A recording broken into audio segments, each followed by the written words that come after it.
श्रीमद् भागवत महापुराण स्कंद छठा अध्याय 19वां पुंसवन व्रत की विधि। राजा परीक्षित ने पूछा, भगवान, आपने अभी अभी पुंसवन व्रत का वर्णन किया है और कहा है कि उससे भगवान विष्णु प्रसन्न हो जाते हैं, सो अब मैं उसकी विधि जानना चाहता हूँ। श्री शुकदेव जी ने कहा, परीक्षित, यह पुंसवन व्रत समस्त कामनाओं को पूर्ण करने वाला है। स्त्री को चाहिए कि वह अपने पति देव की आज्ञा लेकर मार्गशीर्ष शुक्ल प्रतिपदा से इसका आरंभ करे। पहले मरुदगण के जन्म की कथा सुनकर ब्राह्मणों से आज्ञा ले, फिर प्रतिदिन सवेरे दातुन आदि से दांत साफ करके स्नान करे, 2 श्वेत वस्त्र धारण करे और आभूषण भी पहन ले। प्रातःकाल कुछ भी खाने से पहले ही भगवान लक्ष्मी नारायण की पूजा करे। इस प्रकार प्रार्थना करे, प्रभो, आप पूर्ण काम हैं, अतएव आपको किसी से भी कुछ लेना देना नहीं है। आप समस्त विभूतियों के स्वामी और सकल सिद्धि स्वरूप हैं। मैं आपको बार बार नमस्कार करती हूँ। मेरे आराध्य देव, आप कृपा, विभूति, तेज, महिमा और वीर्य आदि समस्त गुणों से नित्य युक्त हैं। इन्हीं भोगों ऐश्वर्यों से नित्य युक्त रहने के कारण आपको भगवान कहते हैं। आप सर्वशक्तिमान हैं।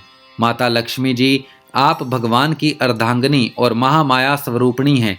भगवान के सारे गुण आप में निवास करते हैं। महाभाग्यवती जगद माता, आप मुझ पर प्रसन्न हो, मैं आपको नमस्कार करती हूँ। परीक्षित, इस प्रकार स्तुति करके एकाग्रचित से ओम नमो भगवते महापुरुषाय महानुभावाय महाविभूतिपतये स महाविभूति भी बलिमुपहरामिति ओंकार स्वरूप महानुभाव समस्त महाविभूतियों के स्वामी भगवान पुरुषोत्तम को और उनकी महाविभूतियों को मैं नमस्कार करती हूँ और उन्हें पूजोपहार की सामग्री समर्पण करती हूँ। इस मंत्र के द्वारा प्रतिदिन स्थिर चित्त से विष्णु भगवान का आवाहन, अर्घ्य, पाद, आचमन, स्नान, वस्त्र, यज्ञोपवीत, आभूषण, गंध, पुष्प, धूप, दीप और नैवेद्य आदि निवेदन करके पूजन करें।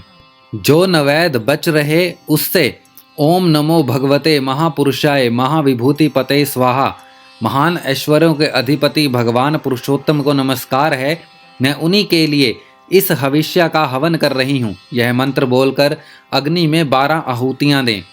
परीक्षित, जो सब प्रकार की संपत्तियों को प्राप्त करना चाहता हो उसे चाहिए कि प्रतिदिन भक्ति भाव से भगवान लक्ष्मी नारायण की पूजा करे, क्योंकि वे ही दोनों समस्त अभिलाषाओं के पूर्ण करने वाले एवं श्रेष्ठ वरदानी हैं। इसके बाद भक्ति भाव से भरकर बड़ी नम्रता से भगवान को साष्टांग दंडवत करें। 10 बार पूर्वोक्त मंत्र का जप करें और फिर इस स्तोत्र का पाठ करें। हे लक्ष्मी नारायण, आप दोनों सर्वव्यापक और संपूर्ण चराचर जगत के अंतिम कारण हैं। आपका और कोई कारण नहीं है। भगवान, माता लक्ष्मी जी आपकी माया शक्ति हैं। ये ही स्वयं अव्यक्त प्रकृति भी हैं। इनका पार पाना अत्यंत कठिन है। प्रभो, आप ही इस महामाया के अधीश्वर हैं और आप ही स्वयं परम पुरुष हैं। आप समस्त यज्ञ हैं और ये हैं यज्ञ क्रिया। आप फल के भोक्ता हैं और ये हैं उसको उत्पन्न करने वाली क्रिया। माता लक्ष्मी जी तीनों गुणों की अभिव्यक्ति हैं और आप उन्हें व्यक्त करने वाले और उनके भोक्ता हैं। आप समस्त प्राणियों के आत्मा और लक्ष्मी जी शरीर, इंद्रिय और अंतःकरण हैं। माता लक्ष्मी जी नाम एवं रूप हैं और आप नाम रूप दोनों के प्रकाशक तथा आधार हैं। प्रभो, आपकी कीर्ति पवित्र है। आप दोनों ही त्रिलोकी के वरदानी परमेश्वर हैं। अतः मेरी बड़ी बड़ी आशा अभिलाषाएं आपकी कृपा से पूर्ण हों। परीक्षित, इस प्रकार परम वरदानी भगवान लक्ष्मी नारायण की स्तुति करके वहां से नैवेद्य हटा दें और आचमन करा के पूजा करें। तदंतर भक्ति भाव भरित हृदय से भगवान की स्तुति करें और यज्ञावशेष को सूंघ कर फिर भगवान की पूजा करें। भगवान की पूजा के बाद अपने पति को साक्षात भगवान समझकर परम प्रेम से उनकी प्रिय वस्तु सेवा में उपस्थित करें। पति का भी यह कर्तव्य है कि वह आंतरिक प्रेम से अपनी पत्नी के प्रिय पदार्थ ला लाकर उसे दे और उसके छोटे बड़े सब प्रकार के काम करता रहे। परीक्षित, पति पत्नी में से एक भी कोई काम करता है तो उसका फल दोनों को होता है। इसीलिए यदि पत्नी यह व्रत करने के अयोग्य हो जाए तो बड़ी एकाग्रता और सावधानी से पति को ही इसका अनुष्ठान करना चाहिए। यह भगवान विष्णु का व्रत है। इसका नियम लेकर बीच में कभी नहीं छोड़ना चाहिए। जो भी यह नियम ग्रहण करे वह प्रतिदिन माला, चंदन, नैवेद्य और आभूषण आदि से भक्ति पूर्वक ब्राह्मण और सुहागनी स्त्रियों का पूजन करे तथा भगवान विष्णु की भी पूजा करे। इसके बाद भगवान को उनके धाम में पधार दें, विसर्जन कर दें। तदंतर आत्मशुद्धि और समस्त अभिलाषाओं की पूर्ति के लिए पहले से ही उन्हें निवेदित किया हुआ प्रसाद ग्रहण करें। साध्वी स्त्री इस विधि से 12 महीनों तक पूरे साल भर इस व्रत का आचरण करके मार्ग शीर्षक की अमावस्या को उद्यापन संबंधी उपवास और पूजन आदि करे। उस दिन प्रातःकाल ही स्नान करके पूर्व व्रत विष्णु भगवान का पूजन करे और उसका पति पाक यज्ञ की विधि में घृत मिश्रित खीर की अग्नि में 12 आहुतियां दे। इसके बाद जब ब्राह्मण प्रसन्न होकर उसे आशीर्वाद दें तो बड़े आदर से सिर झुकाकर उन्हें स्वीकार करें।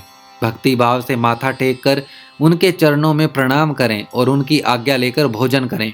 पहले आचार्य को भोजन कराएं, फिर मौन होकर भाई बंधुओं के साथ स्वयं भोजन करें।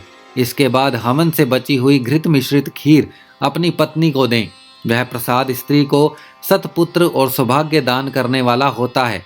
परीक्षित, भगवान के इस पुंसवन व्रत का जो मनुष्य विधि पूर्वक अनुष्ठान करता है उसे यही उसकी मनचाही वस्तु मिल जाती है।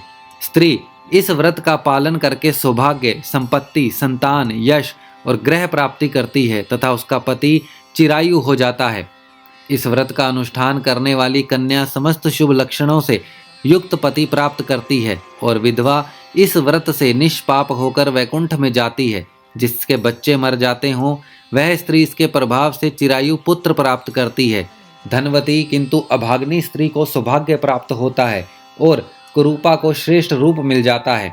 रोगी इस व्रत के प्रभाव से रोग मुक्त होकर बलिष्ठ शरीर और श्रेष्ठ इंद्रिय शक्ति प्राप्त कर लेता है। जो मनुष्य मांगलिक श्राद्ध कर्मों में इसका पाठ करता है उसके पितर और देवता अनंत तृप्ति लाभ करते हैं। वे संतुष्ट होकर हवन के समाप्त होने पर व्रती की समस्त इच्छाएं पूर्ण कर देते हैं। ये सब तो संतुष्ट होते ही हैं, समस्त यज्ञों के एकमात्र भोक्ता भगवान लक्ष्मी नारायण भी संतुष्ट हो जाते हैं और व्रती की समस्त अभिलाषाएं पूर्ण कर देते हैं। परीक्षित, मैंने तुम्हें मरुद गणों की आदरणीय और पुण्यप्रद जन्म कथा सुनाई और साथ ही दिति के श्रेष्ठ पुंसवन व्रत का वर्णन भी सुना दिया। श्रीमद् भागवत महापुराण स्कंद छठा अध्याय 19वां समाप्त।